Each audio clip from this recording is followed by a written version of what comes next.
Letras con Carlos Penelas.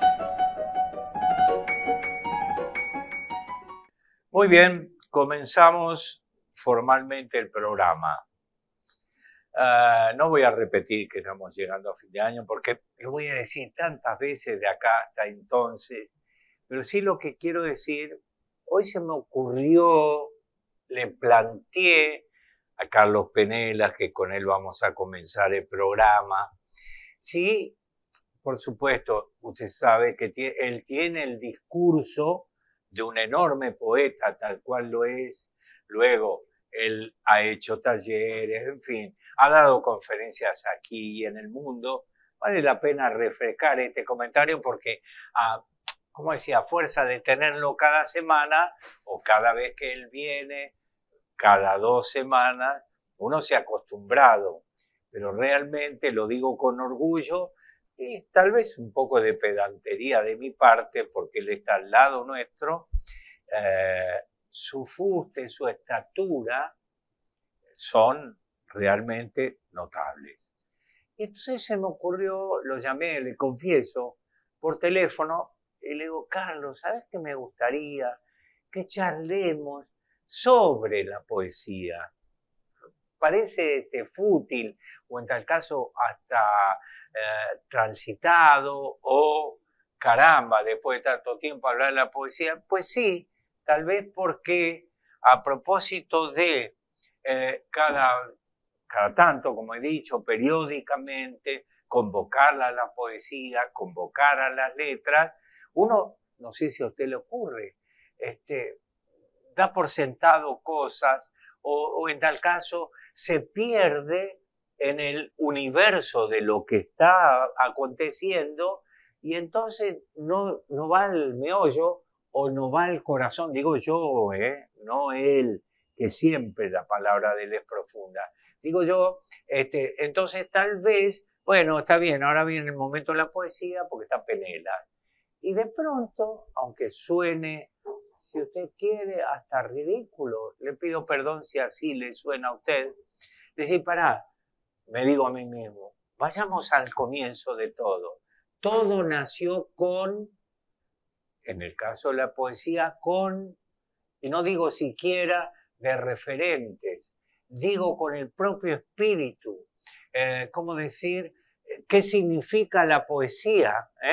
Aunque, insisto, a fuer de parecer oh, ridículo, hasta eso puede usted llegar a pensar de mí. Pero bueno, se me ocurrió que decir, espere, paremos un poco la cosa y vayamos al comienzo de todo, ¿verdad? La cosa nació y ni siquiera estoy pensando en descripciones, ni, por cierto, que él tiene material para decirnos y tiene un bagaje, pero no estoy diciendo la descripción literal del nacimiento, sino el espíritu, el capullo de la rosa esa que mañana nos vamos a parar a verla por su belleza, por su perfume, pero nació de un tallo con un capullo. Bueno, ¿cuál es el corazón o el capullo? Póngale usted el nombre que quiere de la poesía. ¿Y quién mejor para interpretar eso, el comienzo, la génesis, si usted quiere, de la poesía, que Carlos Penela? Carlos, bienvenido. ¿Cómo estás? Bien, muchas gracias. Gracias por la introducción. Vamos a hablar entonces un poco de poesía, como vos atinadamente comentaste. En realidad, uno siente o no siente la poesía. En primer lugar, es eso. ¿Cuál es el género que realmente siento? Yo a veces doy ejemplos aparentemente burdos, pero por ejemplo, un boxeador es boxeador porque siente el box, porque le gusta, o el fútbol, o el hockey, o el ping-pong, lo que sea. Entonces, uno va generando eso, de a poco, de a poco. Es un camino que no se termina de aprender nunca. porque siempre nos da sorpresa, cada poema es un desafío, y es un desafío desde varios ángulos. Por un lado,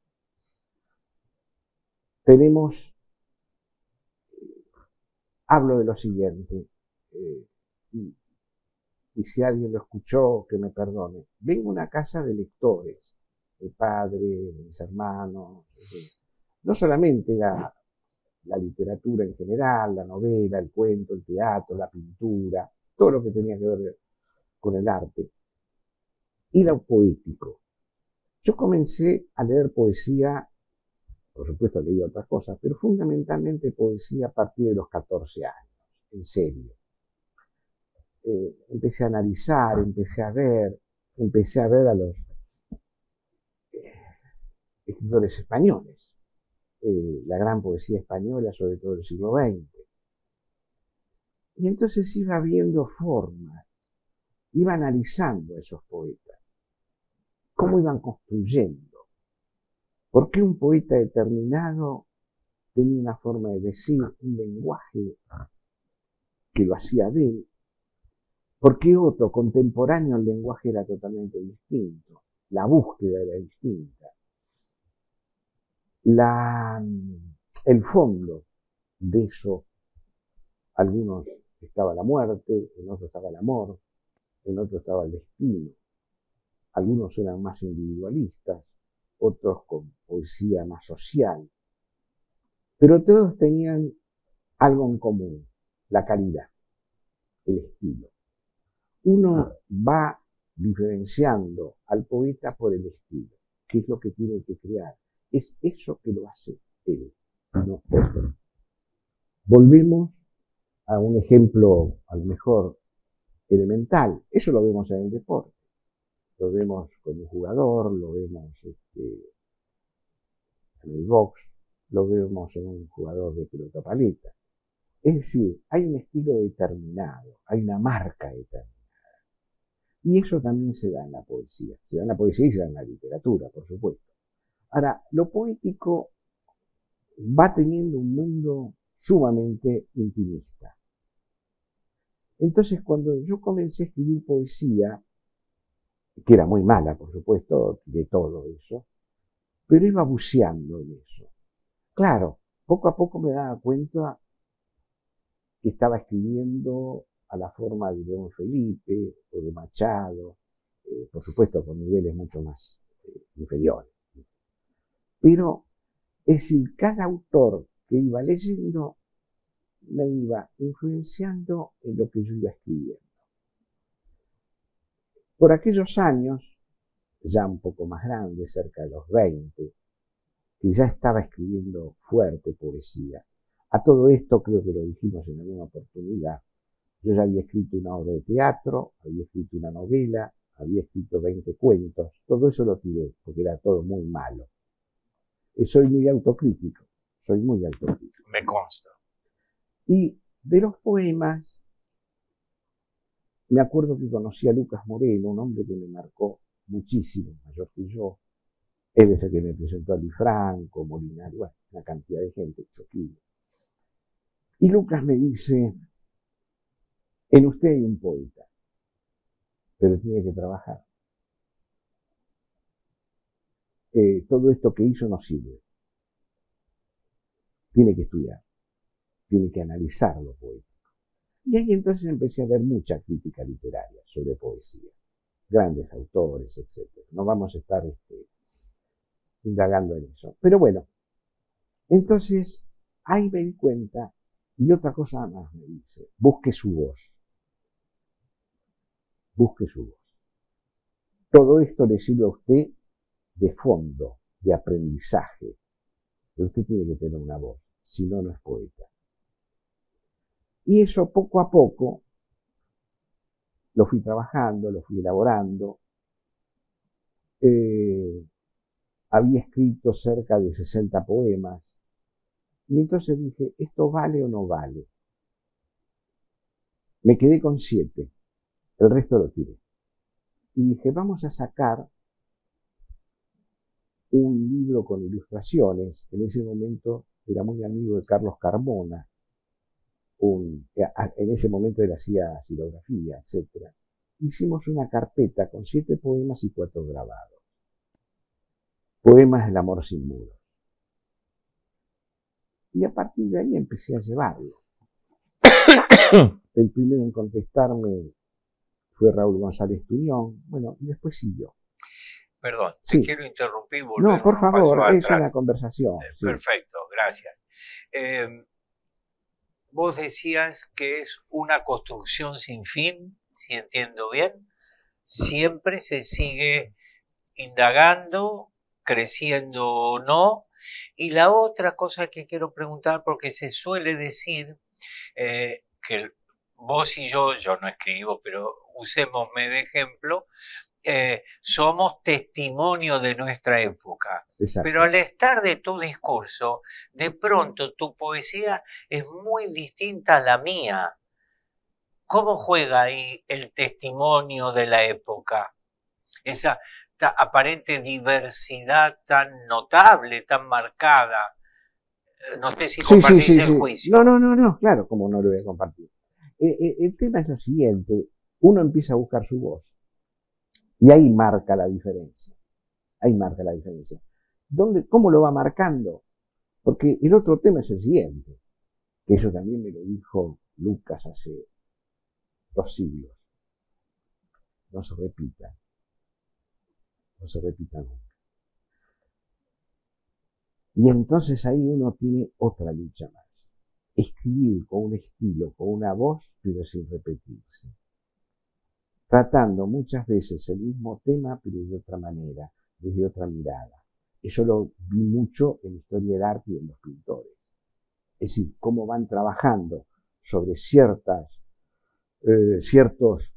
cuadros, ciertas obras, ciertas pinturas, pero con un color diferente, con una búsqueda diferente. El color en el poeta es la palabra.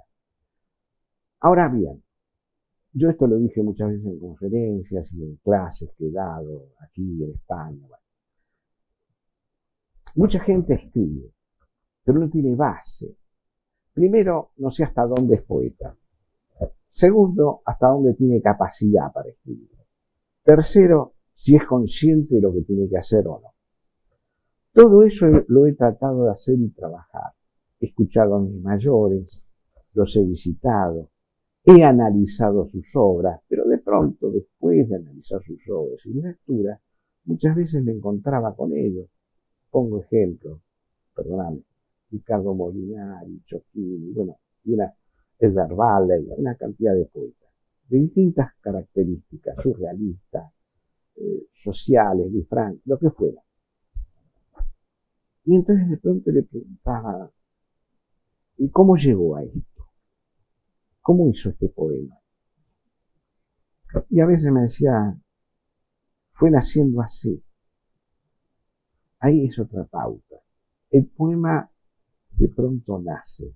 Uno es consciente de eso, no. Uno es consciente de la reescritura, de la corrección, del trabajo que viene después.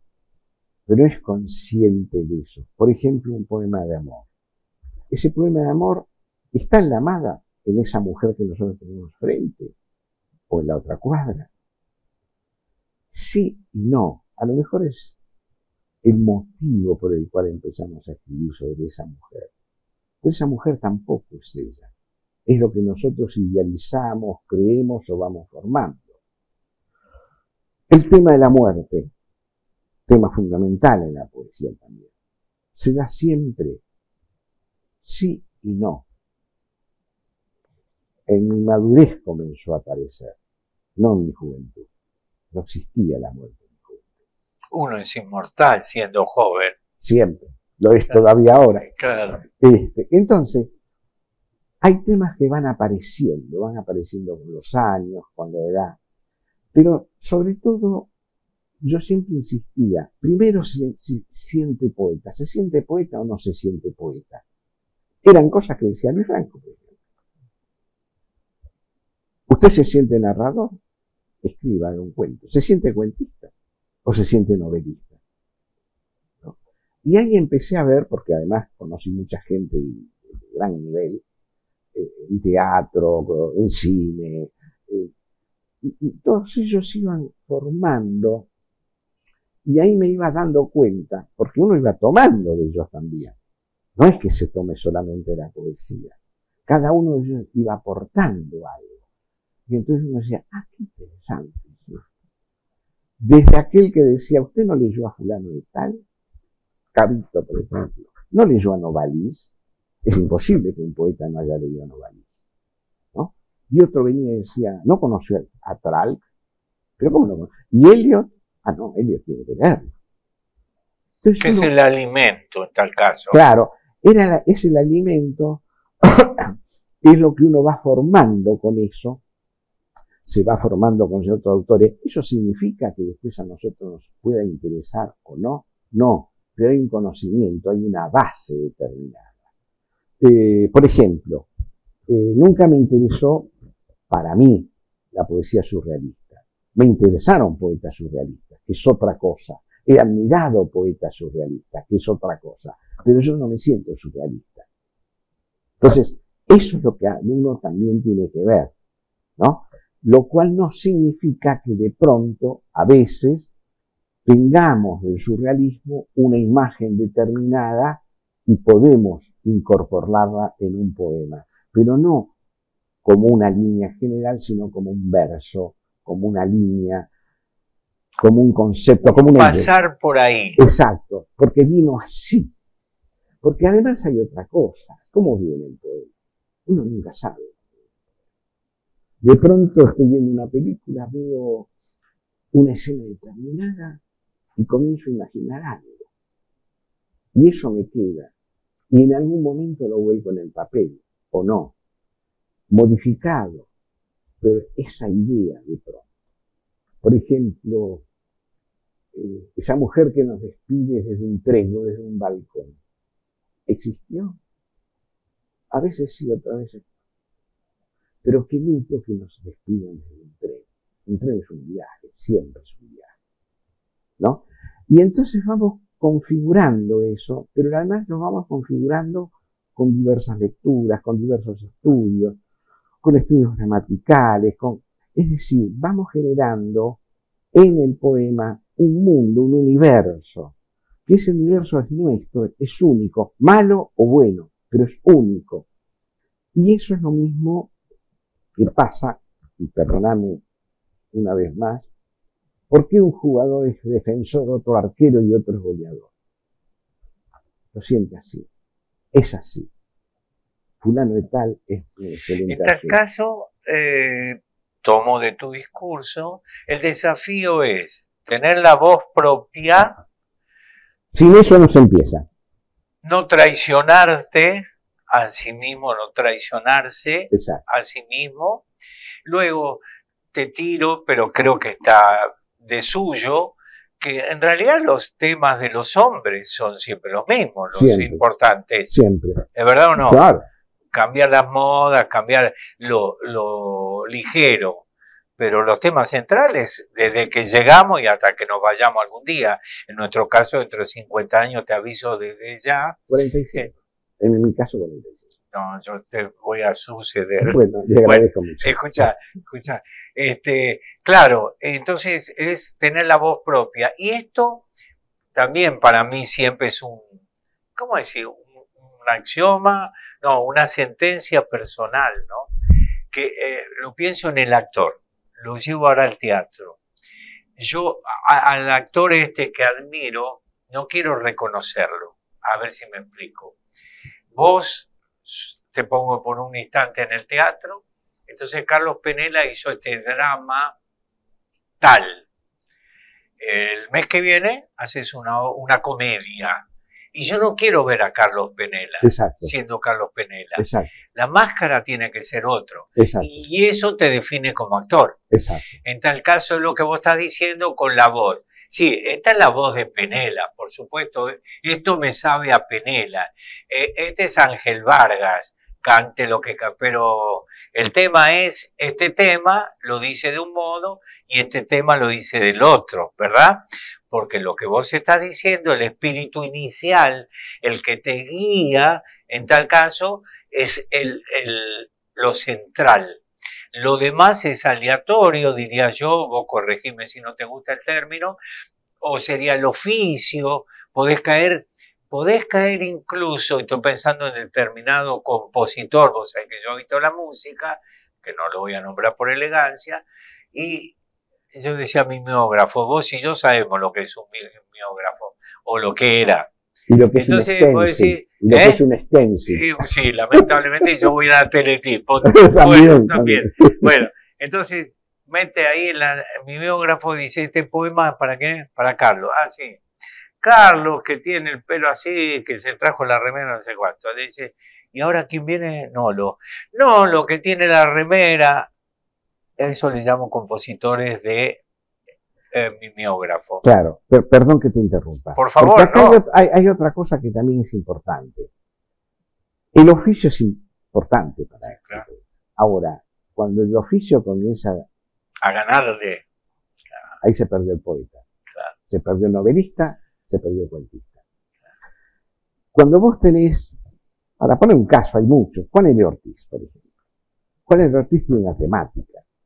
Es una temática total de Entre Ríos, etcétera, lenguajes de él. Los poemas son distintos, no son iguales.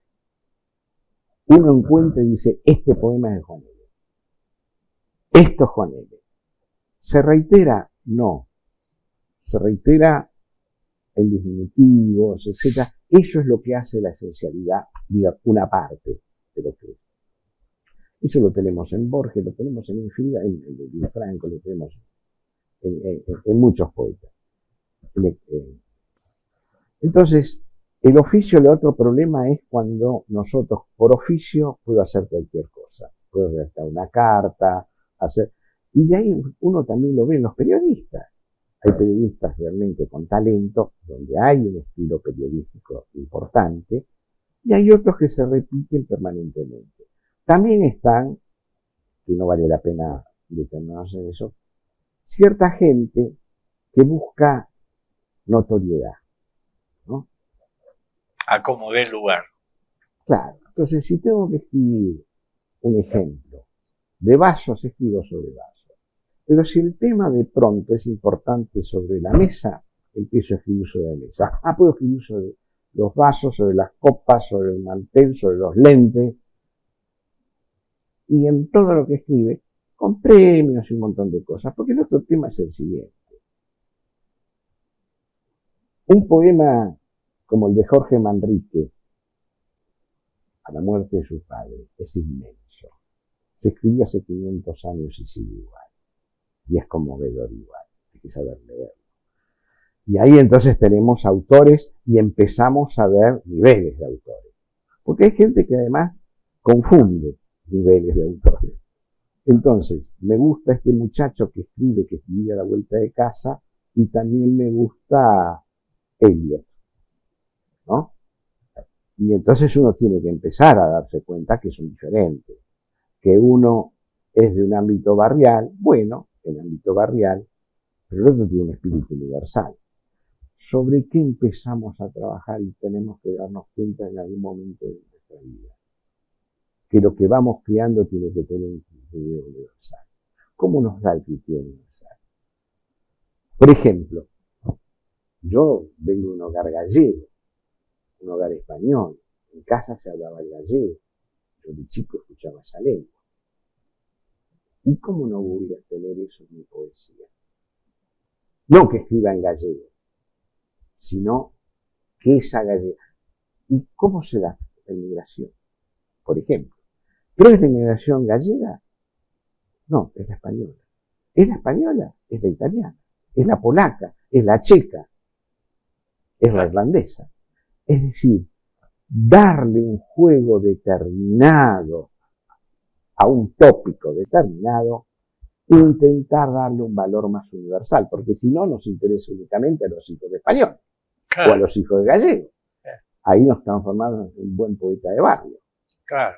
Pero la idea no es eso. Vuelvo a algo, perdón que te interrumpo, algo que dijiste hoy al comienzo que me golpea mucho siempre, dijo Mansi, el misterio de adiós que siembra el tren. Mirá si no es universal. Sí, claro, claro.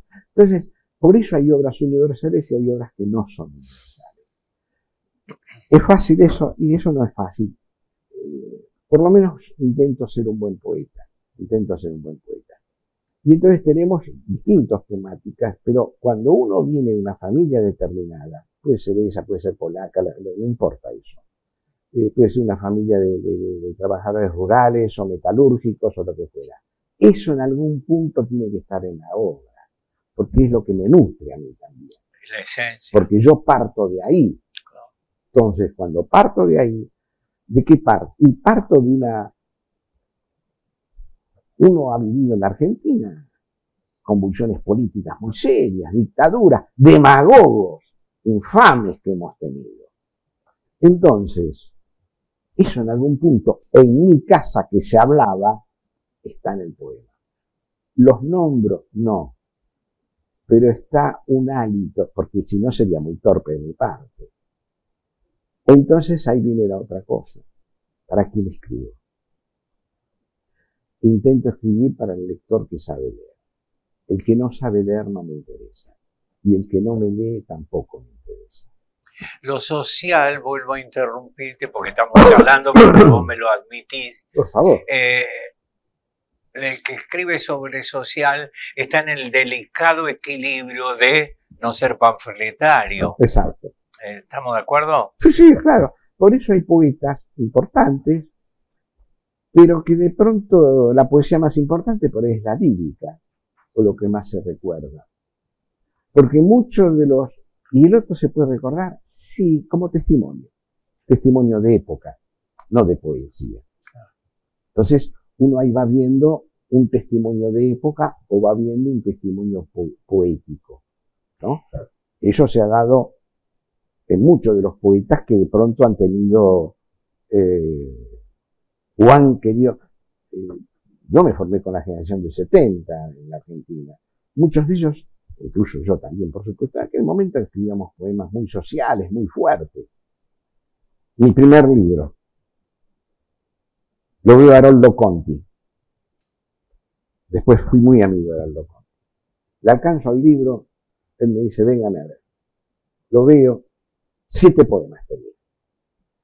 6 poemas de amor y un último social, fortísimo.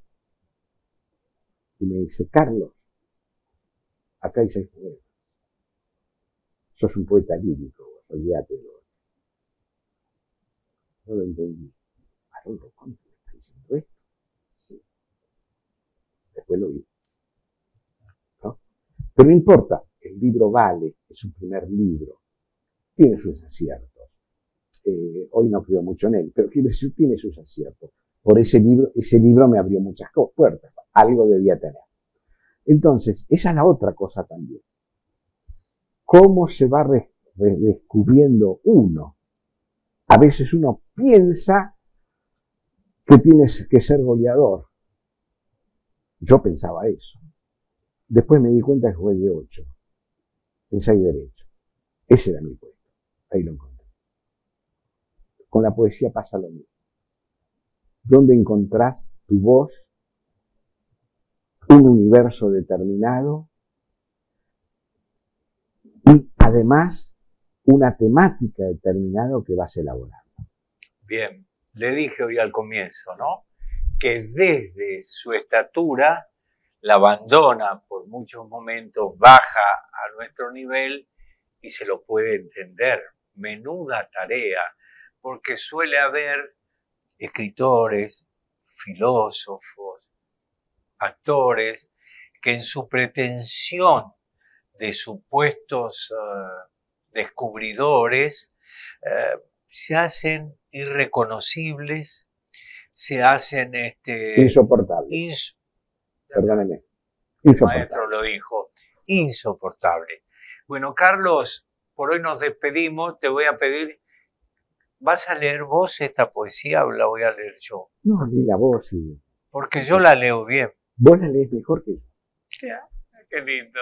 Bueno, nos vamos a ver para Navidad, para el programa de Navidad, que ya lo estamos, yo ya lo estoy saboreando, ¿no? ¿Sí? No sé si te pasa a vos eso. Hoy lo dije al comienzo, ¿no? Yo ya que comenzó diciembre, siento perfume a la Navidad y me hace mucho bien ese perfume. Está muy bien. Muy bien. Ok. Entonces, porque yo lo sugerí, no, él me pidió, me rogó que yo lo lea. Esa parte no la escuchaste, la del ruego tuyo. ¿Vos sabés que no? Bueno, porque estabas distraído. Lo dijiste probable, y sí. estaba Sí, distraído. es probable. Se llama Prodigio. Dice, quizá no sea esta la palabra precisa para comulgar el silencio de la noche.